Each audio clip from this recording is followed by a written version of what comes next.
They see the plane. I mean, they see the SOS. Coming.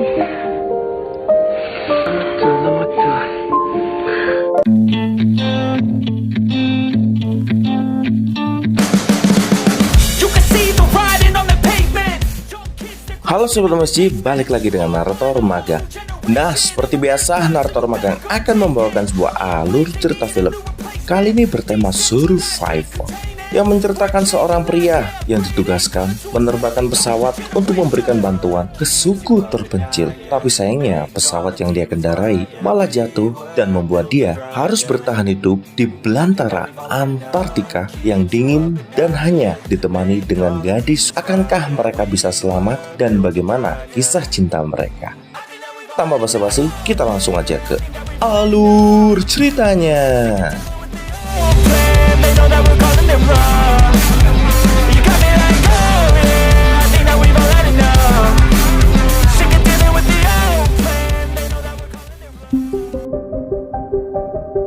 Film akan dibuka dengan sekumpulan orang Inuit yang sedang beraktivitas dan juga membagikan daging hasil buruan mereka. Hari itu di tengah badai yang cukup berlebat, salah satu anak Inuit melihat seseorang yang berjalan dari kejauhan menembus badai salju yang begitu keras. Dia berkata kepada anggota sukunya bahwa terdapat seseorang yang menghampiri mereka. Salah satu dari anggota suku itu langsung berlari untuk menghampiri pria itu. Sedangkan anggota suku yang lainnya melihat sambil bergumam dengan bahasa yang sulit untuk dimengerti. Kemudian film akan mundur di 3 bulan yang lalu. Di sebuah bar dengan hiruk pikuknya terdapat sebuah pesta salah satu orang bernama Charlie, yang hari ini dia berulang tahun, yang dirayakan oleh teman-temannya beserta anggota bar yang lainnya.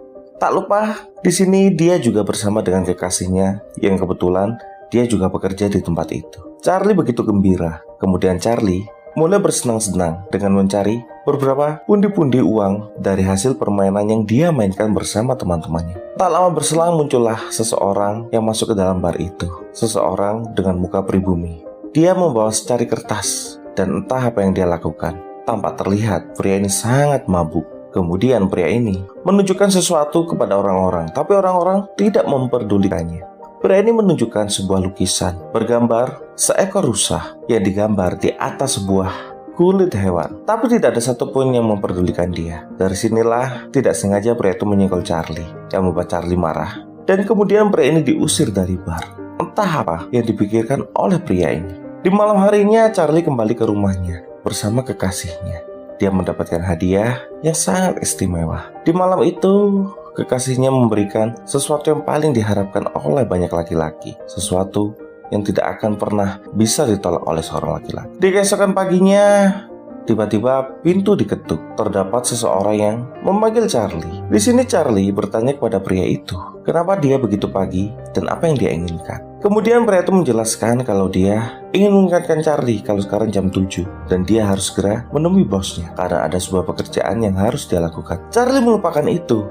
Dia begitu panik dan terus berlari. Charlie meninggalkan kekasihnya di ruangan miliknya dan pergi menemui bosnya. Sedangkan bosnya sedang menemui seorang klien dari Norwegia. Seorang klien yang ingin melakukan beberapa bisnis di tempat itu. Dan Charlie diminta untuk menerbangkan pesawat. Here you go, fellas. Go that far. Cover the territory. Morning, fellas. Wow. Kemudian Charlie mengantarkan kedua pria itu menuju pesawat itu. Dan kedua pria itu sangat terkejut dengan sebuah pesawat Cessna yang menggunakan ponton di bawahnya. Yang pesawat ini bisa digunakan untuk mendarat di atas air. Di saat kedua pria itu sedang asik melihatnya, bos Charlie memarahi Charlie mengenai hal yang terjadi di hari ini. Kenapa dia bisa telat? Tapi Charlie mengatakan kalau itu bukan masalah besar karena dia akan tetap melaksanakan tugasnya seperti biasa. Kemudian Charlie menerbangkan pesawatnya untuk mengantarkan beberapa barang, termasuk sekotak minuman bersoda kesukaannya.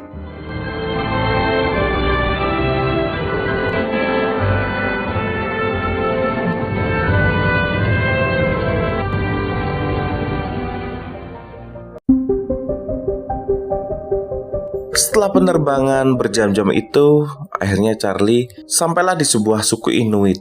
Dan kemudian dia mendaratkan pesawatnya di tepi sebuah perairan. Charlie langsung disambut oleh 2 orang dari suku Inuit. kedua orang ini memandangi Charlie. Karena memang berbeda bahasa dan keduanya hanya mengerti sedikit kosakata dalam berbahasa Inggris, akhirnya mereka hanya menatap dan terdiam. Di sini Charlie menurunkan beberapa drum yang berisi bahan bakar untuk orang-orang itu. Setelah bahan bakar itu ditarik menuju daratan, Charlie memberikan sekotak coklat untuk mereka. Dan kemudian dia akan berpamitan. Tapi salah satu pria dari suku Inuit itu memaksa Charlie untuk melihat sesuatu yang awalnya dikira oleh Charlie mereka ingin melakukan bisnis. Tapi setelah dilihat, ternyata Charlie melihat seorang gadis di dalam tenda. Seorang gadis yang terlihat cantik tapi sakit.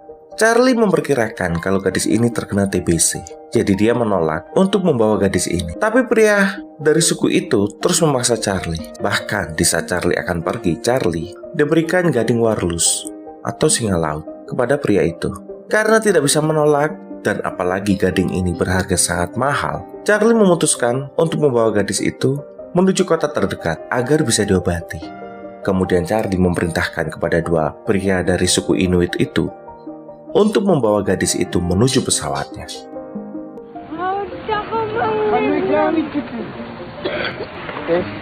Warming? Yeah, Yellowknife. Setelah gadis itu sampai di pesawat, Charlie langsung bergegas pergi dan menerbangkan pesawatnya. Di tengah penerbangan itu, Charlie berusaha mengajak berbicara gadis ini. Tapi karena memang terkendala dengan bahasa, akhirnya gadis ini tidak mengerti apa yang dia katakan oleh Charlie. Tapi Charlie terus mengobrol dengan gadis itu, bahkan menawarinya dengan kopi dan coklat. Tapi sayangnya gadis itu menolaknya. Dia tidak ingin apapun. Kemudian gadis itu pun tertidur, sedangkan Charlie terus menerbangkan pesawatnya.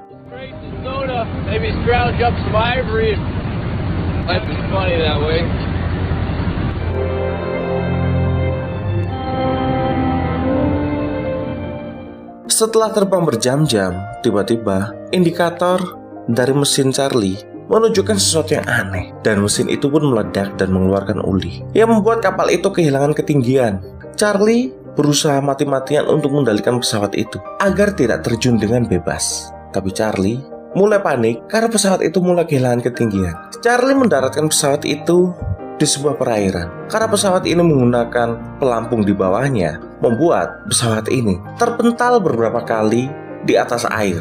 Dan saat mesinnya mati, pesawat ini terjun dengan keras menghantam ke arah air, yang membuat bagian depan dari pesawat ini hancur. Tapi untungnya, Charlie dan gadis ini selamat dari benturan itu. Charlie keluar dari pesawatnya dengan kondisi kepalanya yang sakit dan dia sangat kesal karena hal itu.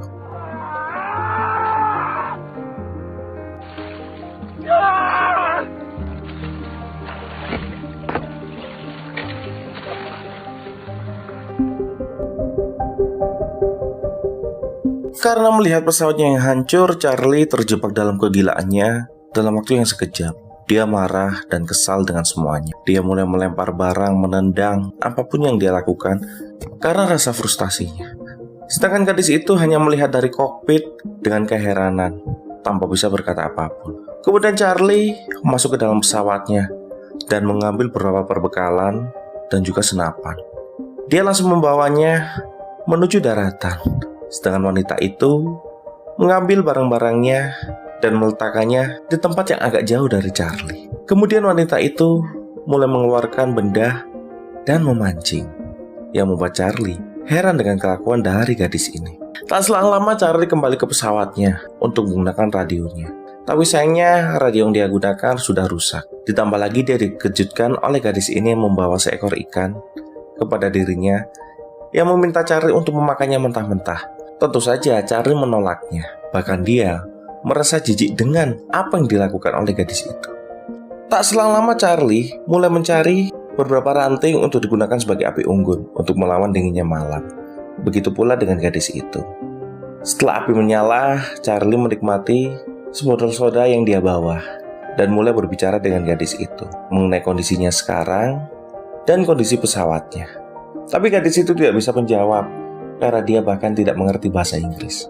Charlie terus berkata kepada gadis itu, tapi gadis itu hanya bisa memandang tanpa bisa membalas perkataan dari Charlie. Di lain cerita, teman Charlie yang berada di kota mulai kebingungan dengan keberadaan dari Charlie yang tidak menghubunginya. Bahkan pesawatnya seharusnya sudah sampai. Disampaikanlah hal ini kepada bosnya.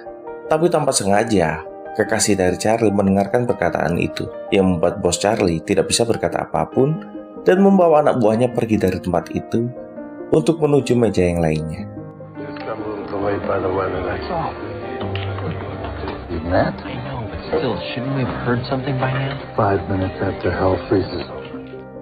Di sini mereka harus bisa membawa Charlie kembali sebelum musim dingin menerjang tempat itu, dan tidak ada harapan untuk selamat. Dalam cerita, Charlie terbangun dari tidurnya. Dia tidak lagi melihat gadis itu di tempatnya, jadi dia memutuskan untuk kembali menuju pesawatnya dan memperbaiki radio miliknya. Dia di sini berusaha untuk menata beberapa komponen yang dia punya, tapi karena terkena angin, membuat komponen itu jatuh dan pecah, yang membuat Charlie demikian frustasi dan melempar radio itu ke air. Sedangkan alat yang baru saja datang membawa beberapa ranting hanya bisa melihat dan memandang. Karena sudah tidak ada jalan keluar dari tempat ini, Charlie memutuskan untuk meninggalkan beberapa perbekalan dan dia akan mengambil setengahnya untuk mencari bantuan di kota terdekat. Kemudian dia menghampiri gadis itu dan berkata kepada gadis itu kalau dia akan menuju kota yang jaraknya beberapa ratus mil dari tempat mereka mendarat. Tapi di sini gadis ini mengatakan sesuatu sambil menggerakkan tangannya dengan bahasa isyarat kalau dia ingin ikut. Tapi sayangnya di sini Charlie mengatakan dia tidak bisa ikut. Dengan kondisinya yang sekarang ini, hampir mustahil gadis ini untuk ikut. Itu akan memperburuk kondisinya. Gadis itu tidak bisa membantah dan Charlie mulai berjalan. Tapi di saat dia sampai di atas bukit, dia sadar kalau dia hanya memandang jauh ke tempat yang sama. Hanya dataran hijau dengan kolam-kolam air. Tidak ada apapun di tempat ini.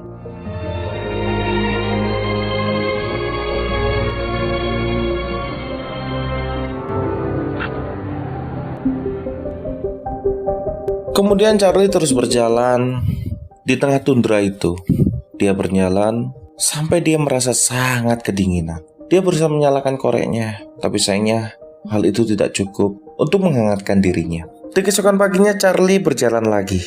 Dia berjalan menuju kota itu, tapi sayangnya dia semakin putus asa. Senapan yang dia bawa masuk ke dalam lumpur yang membuat senapan itu macet. Dia sudah sangat putus asa. Dia hampir saja menyerah. Saat hujan turun, itu semakin membuat dirinya terjebak ke dalam keputusasaan. Dia marah kepada dirinya sendiri. Kenapa hal ini bisa terjadi? Kemudian malam pun tiba. Charlie tertidur menggunakan jaket dan juga barang yang dia bawa. Dia bermimpi saat Perang Dunia Kedua, bagaimana dia saat menjatuhkan bom di kota-kota itu. Saat dia terbangun, Charlie terkejut saat melihat banyak nyamuk Alaska yang berada di tempat itu. Charlie terkejut, dia berlari sekencang-kencangnya. Tapi sayangnya gerombolan nyamuk itu begitu banyak. Bahkan saat dia lari, dia tidak ada tempat untuk sembunyi. Dia terus berlari. Dia melepaskan jaketnya dan terus berlari. Charlie tergelincir, jatuh dari bukit, dan dia pun pingsan. Di keesokannya, Charlie masih pingsan. Dan tiba-tiba ada sebuah bayangan tepat di atas dirinya. Ternyata gadis ini mengikutinya dari tadi. Gadis ini memeriksa denyut nadi milik Charlie dan melihat apakah Charlie masih hidup. Kemudian gadis ini mulai melepaskan sepatu Charlie dan mengobatinya, dan mengambil beberapa rerumputan yang ada di tempat itu untuk diberikan kepada Charlie, sedangkan Charlie masih pingsan. Charlie sempat terbangun sebentar dan melihat gadis itu sedang mandi, tapi kemudian dia tertidur lagi. Sedangkan di kota itu, bos dan teman-temannya masih berusaha menghubungi Charlie, tapi tidak ada tanggapan. Dalam cerita, Charlie terbangun dari tidurnya dan melihat sebuah atap yang membuat dia demikian panik. Saat dia tersadar, dia sudah diobati dan juga ada api unggun di sebelahnya. Dia masih belum menyadari apa yang terjadi. Dia terdiam dan tak berkata apapun. Did you follow me? Did you?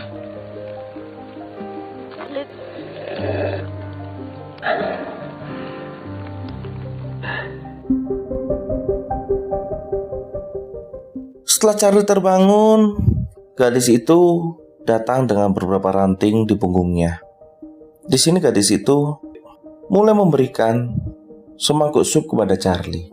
Charlie sangat menikmati sup itu. Bahkan dia bertanya, apakah benda ini? Di sini gadis itu bingung untuk menjelaskan daging apa yang dia masak. Kemudian dia menunjukkan sebuah kulit kepada Charlie. Dan Charlie menyadari kalau gadis itu bisa menangkap seekor kelinci. Charlie tidak percaya. Kemudian gadis itu akan menunjukkan kepada Charlie. Tapi sebelum itu, Charlie bertanya, siapakah nama gadis itu? Kemudian gadis itu berkata, dia bernama Kanalak. Dan Charlie memperkenalkan dirinya sebagai Charlie. Setelah itu Charlie dan Kanalak mulai berburu kelinci itu. Di sini Kanalak dengan sabar menunggu kelinci itu keluar dari lubang sebelum dia menjeratnya. Tapi Charlie tampak tidak sabar. Dia berkeliling, memandang, duduk, tidur. Seakan-akan dia bosan dengan semuanya. Tapi tak lama berselang, kelinci itu muncul dan langsung ditangkap oleh Kanalak. Charlie heran dengan gadis itu dan dia mulai tersenyum. Di keesokannya, Kanalak dan Charlie semakin akrab.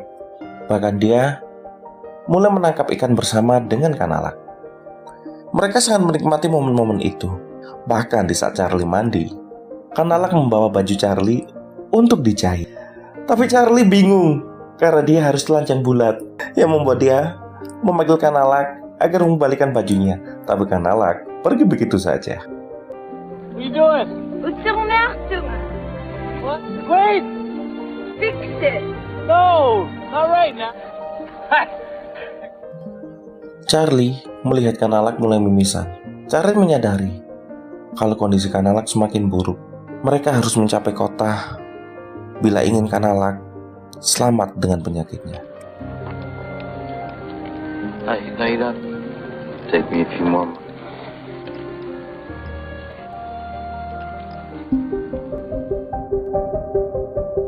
Di lain cerita, kedua teman Charlie mulai mencari mereka, tapi sayangnya mereka masih belum menemukan.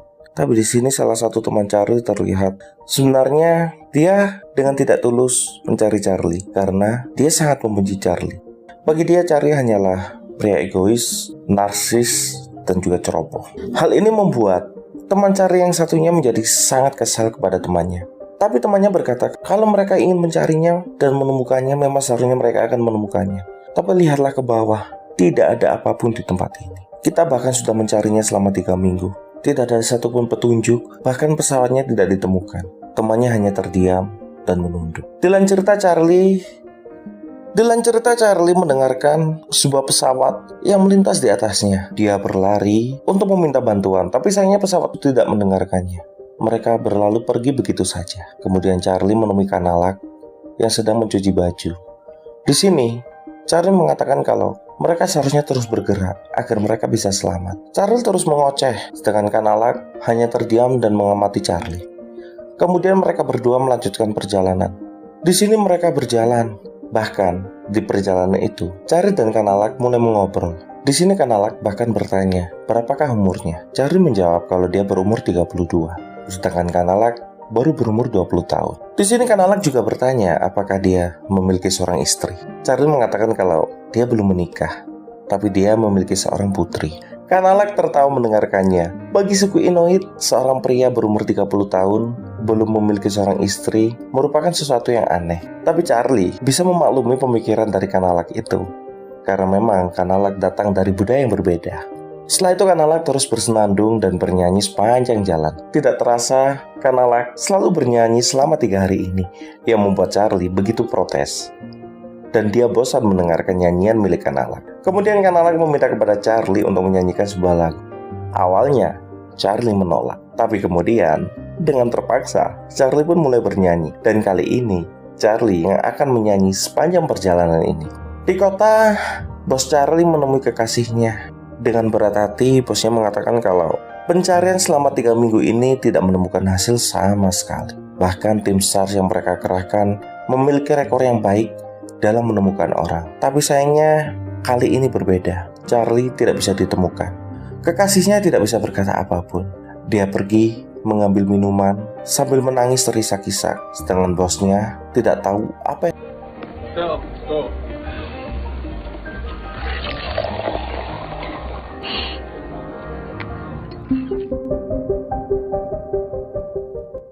Di sisi lain, Charlie dan Kanalat terus berjalan untuk mencari bantuan. Tapi di sini terlihat Kanalat kondisinya semakin memburuk. Jadi Charlie meminta Kanalat untuk beristirahat sejenak. Di saat itu pula Charlie melihat bangkai pesawat. Dia sangat bahagia. Dia bergegas menuju pesawat itu untuk mencari barang-barang yang bisa dia pungut dan ambil agar memudahkan mereka dalam perjalanan ini. Sedangkan Kanalat tampak tidak suka apa yang dilakukan oleh Charlie. Dia hanya terdiam, bahkan di saat Charlie meminta bantuan untuk mengambil beberapa barang. Tapi Kanalat mulai mendekat ke arah Charlie, dan Charlie membuka salah satu puing-puing itu dan tidak sengaja menemukan seonggok tengkorak yang membuat Kanalat menjadi sangat histeris dan ketakutan.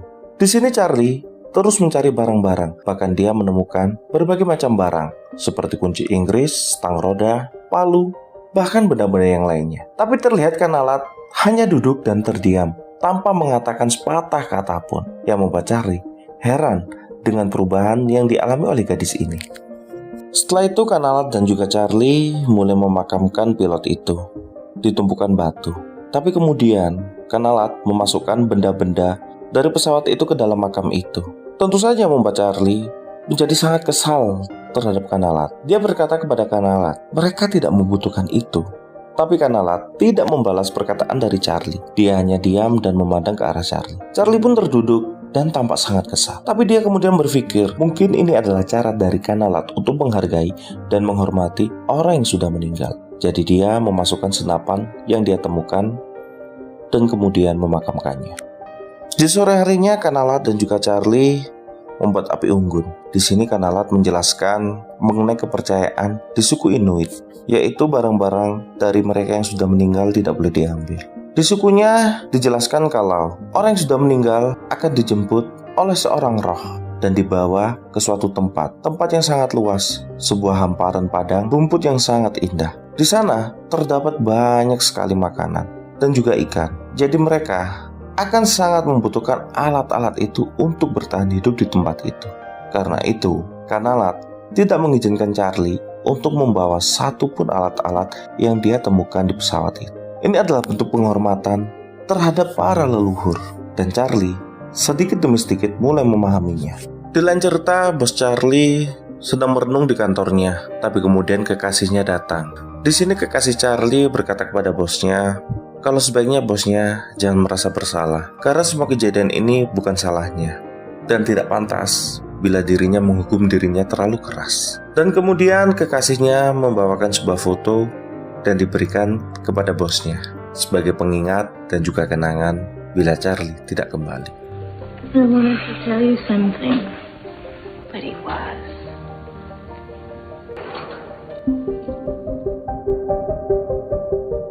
Setelah perjalanan yang cukup panjang, akhirnya Kanalat dan juga Charlie sampai di pesawat mereka. Di sini Charlie sangat senang karena mungkin teman-temannya sudah menemukan pesawat itu. Charlie berlari ke arah pesawat itu dan menemukan tumpukan makanan yang ditinggalkan oleh teman-temannya. Tapi bukan itu yang Charlie cari. Charlie mencari catatan atau bahkan radio yang ditinggalkan oleh mereka. Tapi setelah mencari, Charlie tidak menemukan apapun. Charlie sangat marah dan kesal. Kenapa bisa teman-temannya melewatkan semua ini, bahkan tanpa meninggalkan petunjuk untuk dia? Charlie terus mengomel, bahkan dia mulai mengomel ke arah Kanalat. Kenapa dia harus bertemu dengan Kanalat? Kenapa dia harus terjebak dengan Kanalat? Dengan sangat marah, Charlie mulai membentak dan juga menyalahkan dirinya. Sedangkan Kanalat hanya melihat Charlie dari kejauhan. Charlie sangat frustasi, bahkan dia tidak memiliki keinginan untuk pergi dari pesawatnya. Dia hanya merenung sendirian di dalam pesawatnya. Bahkan saat Kanalat datang untuk menawarkannya makan, Charlie menolaknya dan meminta kepada Kanalat untuk pergi meninggalkannya. Di hari itu Charlie tertidur. Di dalam tidurnya, Charlie memimpikan kejadian di masa lalunya. Bagaimana saat dia menjadi pilot pesawat tempur di Perang Dunia Kedua, atau waktu kejadian jatuhnya pesawat itu. Tapi kali ini ada yang beda. Di mimpinya, dia terus melihat Kanalat, di mana Kanalat menggenggam tangannya. Seakan-akan Kanalat memberikan arah kepada dirinya agar tidak tersesat. Kemudian Charlie terbangun karena namanya dipanggil oleh Kanalat. Kemudian Kanalat datang dan meminta Charlie untuk membantunya berburu rusa kutub. Di sini Kanalat sudah merencanakan sesuatu dengan menumpuk batu menyerupai manusia. Kemudian Kanalat langsung menyergap rusa-rusa itu dan mengarahkannya ke sisi lain patung-patung itu. Sedangkan Charlie mulai berburu dan menombaki satu demi satu rusa itu. Tapi terlihat di sini Kanalat tidak sanggup. Penyakitnya yang membuat dirinya lemas dan tidak mampu berjalan. Tapi mereka membutuhkan itu. Di samping dagingnya untuk bertahan hidup di musim dingin, mereka juga membutuhkan bulunya bila ingin selamat di musim dingin ini.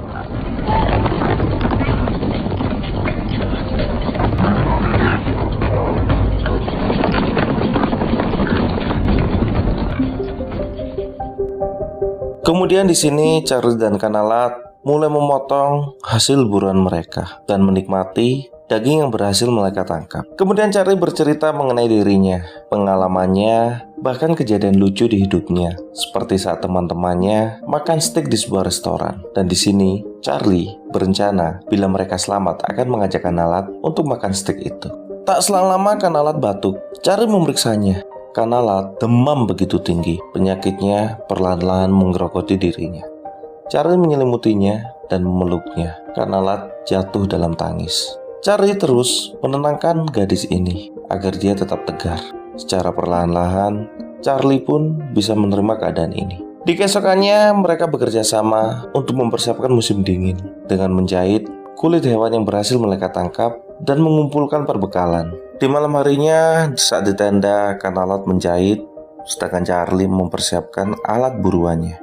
Kemudian Kanalat bercerita tentang masa lalunya. Di saat ayah dan ibunya sakit dan meninggal, mereka tidak memiliki makanan, sedangkan kakaknya sedang sekarat. Dengan terpaksa Kanalat memberikan darahnya kepada kakaknya agar dia tidak kehausan dan terus bertahan hidup. Dan kemudian orang-orang datang untuk menyelamatkan mereka. Charlie yang mendengarkan itu, dia hanya terdiam. Dia tahu betapa beratnya hidup dari gadis ini. More food for children. So the girl.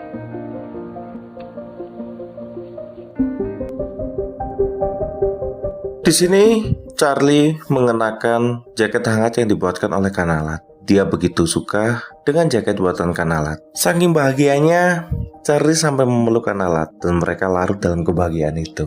Tak selang lama, mereka pun pergi dari tempat itu untuk mencari pertolongan dan keselamatan. Perjalanan demi perjalanan mereka lalui. Akhirnya musim dingin pun datang. Lahan tundra yang hijau bergantikan dengan putihnya salju. Begitu pula dengan kondisi Kanalat yang semakin memburuk. Tapi di sini Charlie tidak ingin menyerah. Charlie berkata kepada Kanalat, setelah sampai di kota nanti, dia akan membawanya ke rumah sakit dan mengobatinya. Tidak hanya itu juga, dia juga akan membawa ke restoran steak terbaik agar Kanalat bisa menikmati makanan itu. Di sini Charlie berkata, apakah kau pernah melihat sebuah kota? Kanalat mengatakan dia tidak pernah melihat kota. Charlie pun berkata, kau akan sangat takjub dengannya, melihat banyak mobil dan orang-orang di sana. Di lain cerita, terlihat rumah jari Charlie mulai dibereskan. Setelah kehilangannya, Charlie dianggap telah tiada. Jadi mereka akan membereskan tempat itu. Akhirnya Kanalat tidak bisa menahan rasa sakitnya. Dia memuntahkan banyak darah. Dia tidak bisa lagi berjalan jauh. Jadi Charlie membuatkan sebuah kereta luncur agar Kanalat bisa berbaring dan dibawa oleh Charlie. Mereka pun melanjutkan perjalanan. Sampai di malam itu mereka melihat aurora yang sangat indah. Di malam itu kondisi Kanalat sudah semakin menurun. Demamnya semakin tinggi. Charlie berusaha untuk menyembuhkan dan mengobati sebisa mungkin. Tapi seakan-akan sudah tidak ada harapan lagi. Kemudian Kanalat memberikan sepatu kulit buatannya. Kanalat berkata kalau sepatu kulit ini masih terlihat kurang bagus. Tapi dia yakin kalau sepatu ini masih bisa membawanya menuju tempat tujuannya. Charlie yang mendengarkan itu hanya bisa terdiam dan mendekatkan kepalanya kepada Kanalat. Dia sudah tidak bisa lagi menahan kesedihan itu. Di keesokan paginya, saat Charlie terbangun, Kanalat sudah tidak ada di tempat itu. Charlie berusaha untuk mencari Kanalat dari jejak yang dia tinggalkan. Tapi jejak itu berhenti di satu tempat dan Kanalat tidak terlihat lagi di situ. Charlie terus memanggil Kanalat, tapi hanya burung hantu yang dia lihat. Kemudian Charlie mulai membuat pemakaman untuk Kanalat dengan tumpukan batu yang dikumpulkan, lalu memasukkan barang-barang Kanalat ke dalam makam.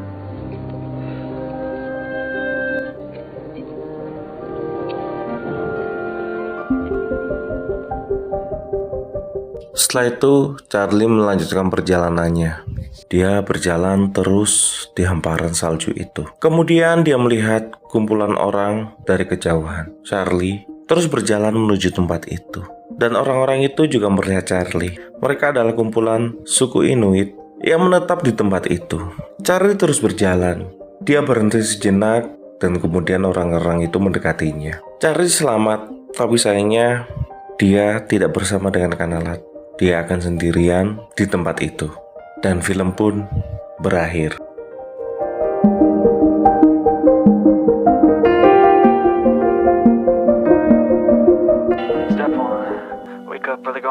Nah, itu tadi adalah alur cerita dari The Snow Walker. Semoga kalian terhibur dengan alur cerita kali ini. Jangan lupa like, subscribe, request film juga bisa. Thank you for watching. See you next video. Ciao. Wake up, today's gonna be a good day. Wake up, today's gonna be a